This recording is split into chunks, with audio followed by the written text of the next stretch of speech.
If you're in your late 50s or 60s and you've never bought a rental property, it's easy to feel like you missed your window.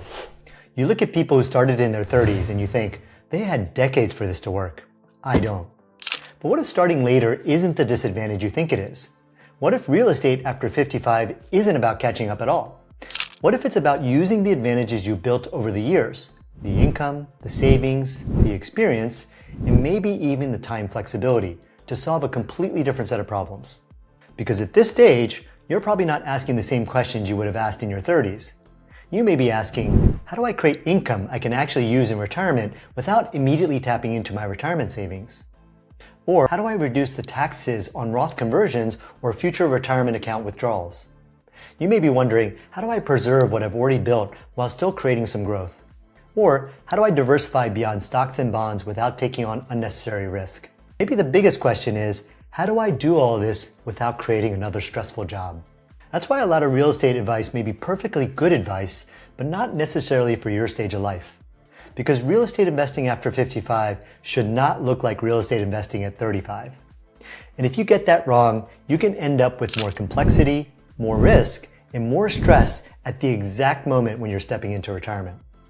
But if you get it right, real estate can become a tool to reposition your wealth, reduce your taxes on your retirement income, create an alternative source of income, and build a more flexible next chapter. So in this video, I'm going to show you how to think about real estate after 55 differently, including when it makes sense, when it doesn't, and the one question you need to answer before you ever look at a deal. Because the question isn't, am I too late? The better question is, what role should real estate play in this stage of life? And that answer may completely change how you think about your next 20 to 30 years. Before we go any further, I want to give you some context for how I'm looking at this, because I'm not talking about real estate after 55 as a theoretical.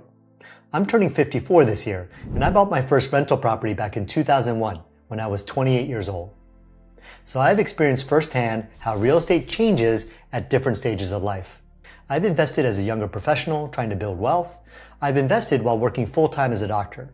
I've invested while building businesses, raising a family, and trying to create more time freedom. I've invested through hot markets, slow markets, downturns, changing interest rates, and changing tax laws. And that matters because real estate does not feel the same at every stage of life. At 28, I was thinking about growth, and I was willing to take bigger risks. At 35 and 40, it was about building momentum, creating income, and using the tax savings to accelerate the growth of my portfolio. But now, as I get closer to 55, I understand why the questions start to change. It's no longer just, how do I build more wealth? It becomes, how do I use what I've already built more intelligently? How do I create income I can actually use? How do I reduce the tax drag on my retirement strategy? And how do I avoid being forced into financial decisions I don't want to make later? How do I preserve wealth, create freedom, and make the next 20 to 30 years meaningful? My wife Leti and I have built a portfolio of more than 185 rental units and over 2,400 syndicated doors. We use real estate to create more freedom in our own lives, and through our companies, Semi-Retired MD and Tycoon, we've helped thousands of doctors and high-income earners learn how to stop trading all their time for money. And after working with so many investors, I've noticed a real gap. A lot of real estate education teaches you how to buy a rental, analyze a deal, and build a portfolio, and all that matters. But if you're starting in your late 50s or 60s, the bigger question is not just, how do I buy real estate? The bigger question is, how do I make real estate fit this stage of my life? Because now the stakes are different. You're not just thinking about how to build wealth someday. You're thinking about how real estate fits with retirement, taxes, risk, family, legacy, and the next 20 or 30 years of your life. And if you don't understand that difference, you can end up following advice that works for someone else's life, but creates the wrong outcome in yours. So why does starting after 55 feel too late? I think a lot of it comes down to comparison.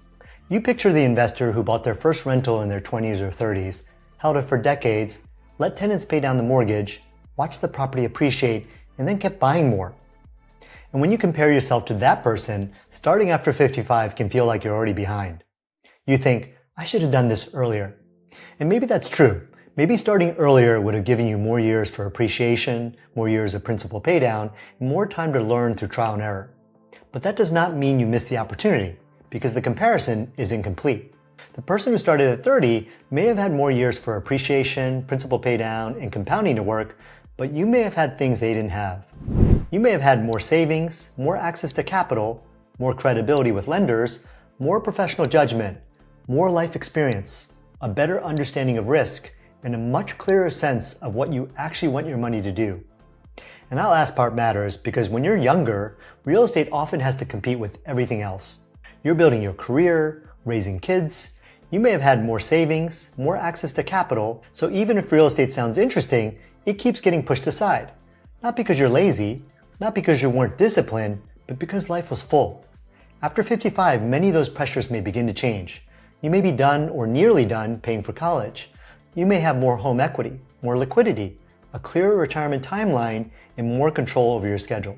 You may be cutting back clinically, stepping away from your business, or thinking more seriously about taxes, income, Roth conversions, and what your life looks like after full-time work. And maybe most importantly, you may start getting your time back. And that changes everything. That time flexibility can change the role real estate plays in your life. Earlier in your career, real estate may have felt impossible to fit in because your schedule was already full. But after 55, if you're cutting back, retiring, or stepping away from your business, you may finally have the time to approach real estate more intentionally. And that time can help you learn the strategy, build the right team, oversee your investments, and in some cases, potentially qualify for real estate professional status. The opportunity after 55 is not just about having more capital, it's about having more control of your time and using that time to make real estate fit the life you're trying to build. That is very different from trying to hustle into as many doors as possible. At this stage, the goal is not more hustle or more doors. The goal is more intention. And being intentional starts with asking a better question. Not, am I too late? And not even, should I buy a rental property? The better question is, what role do I want real estate to play at this stage of my life? For one person, real estate may be primarily a tax strategy. For another, it may be about income, diversification, legacy, or just having something meaningful to build in the next chapter. The point is, the strategy should come from the role you want real estate to play, not from copying what someone else is doing. That's why the first step is not necessarily looking at properties. The first step is getting clear on what you want real estate to do for you, because that answer shapes the strategy. If your main goal is cash flow, you may approach real estate one way. If your main goal is tax planning, you may approach it another way. And if your main goal is supporting Roth conversions, that is a different strategy. If your goal is qualifying for real estate professional status, that changes how you think about how active you need to be. And if your goal is legacy, you may care more about long-term ownership and stability. And if your goal is reducing dependence on the stock market, you may prioritize quality assets, stable tenant demand, and conservative debt. Your why becomes the filter.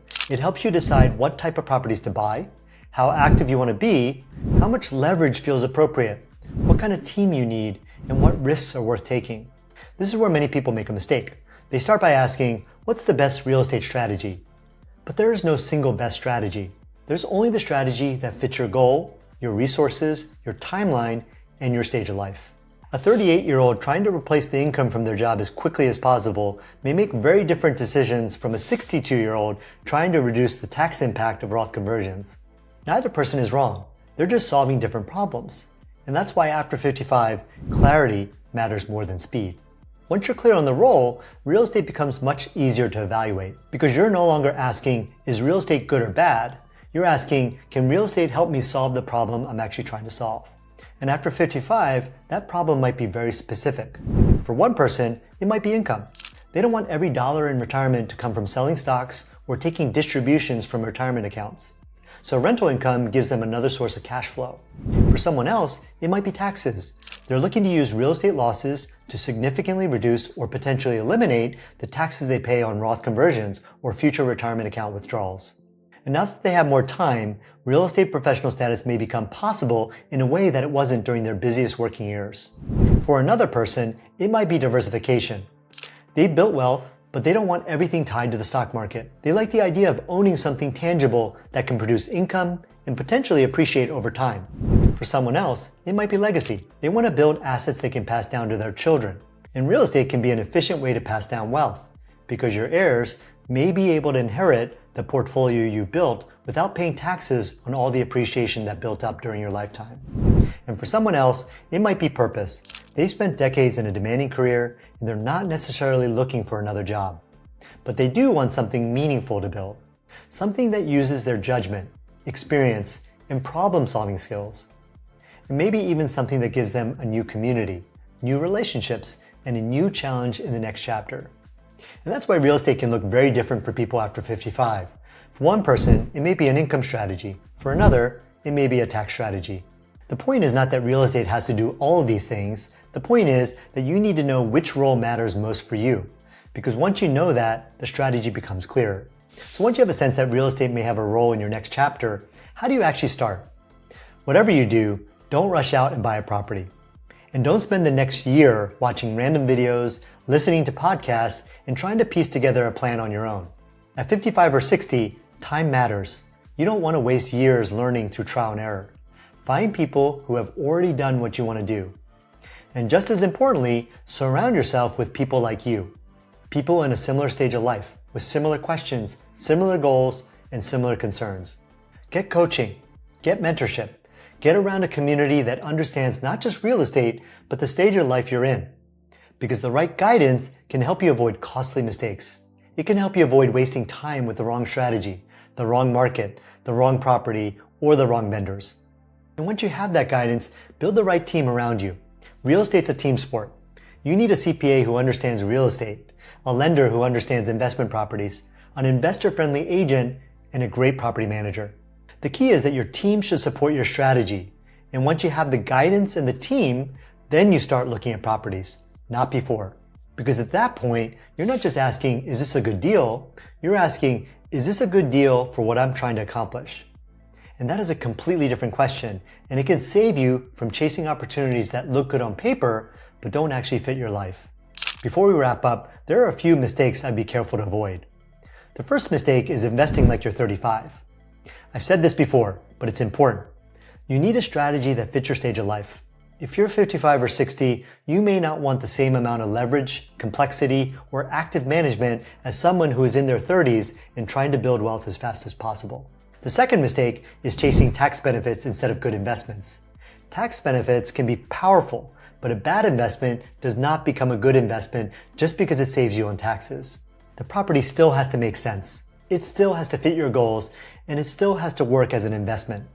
The third mistake is waiting until tax time to think about the tax strategy. If real estate professional status or Roth conversions, depreciation, or rental losses are part of your plan, you cannot treat that as something you figure out after the year is over. The planning has to happen ahead of time.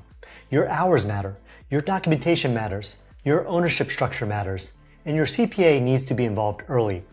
The fourth mistake is trying to save money in places where experience really matters. Good guidance may feel expensive, but the bigger risk is buying the wrong property, using the wrong strategy, working with the wrong team, or losing years trying to figure out everything on your own. And that's why the next step is not just learning more random information, it's getting the right strategy, the right guidance, and the right people around you. That's exactly why we created Zero to Freedom. Inside Zero to Freedom, we teach doctors and high-income earners how to invest in real estate with a clear strategy. You'll learn how to choose a market, analyze deals, build a team, understand the tax benefits, and create a rental property strategy that fits your goals and your stage of life. Because the goal is not just to buy real estate. The goal is to use real estate to create more income, more tax efficiency, more options, and more freedom in the next chapter of your life. If you want to learn more, set up a free call using the link below. And in the next video, I'm going to go deeper into one of the most important strategies for high-income earners after 55, real estate professional status. Because once you understand how time, rental losses, and tax planning fit together, you may see this stage of life very differently. Thanks for watching, and I'll see you in the next video.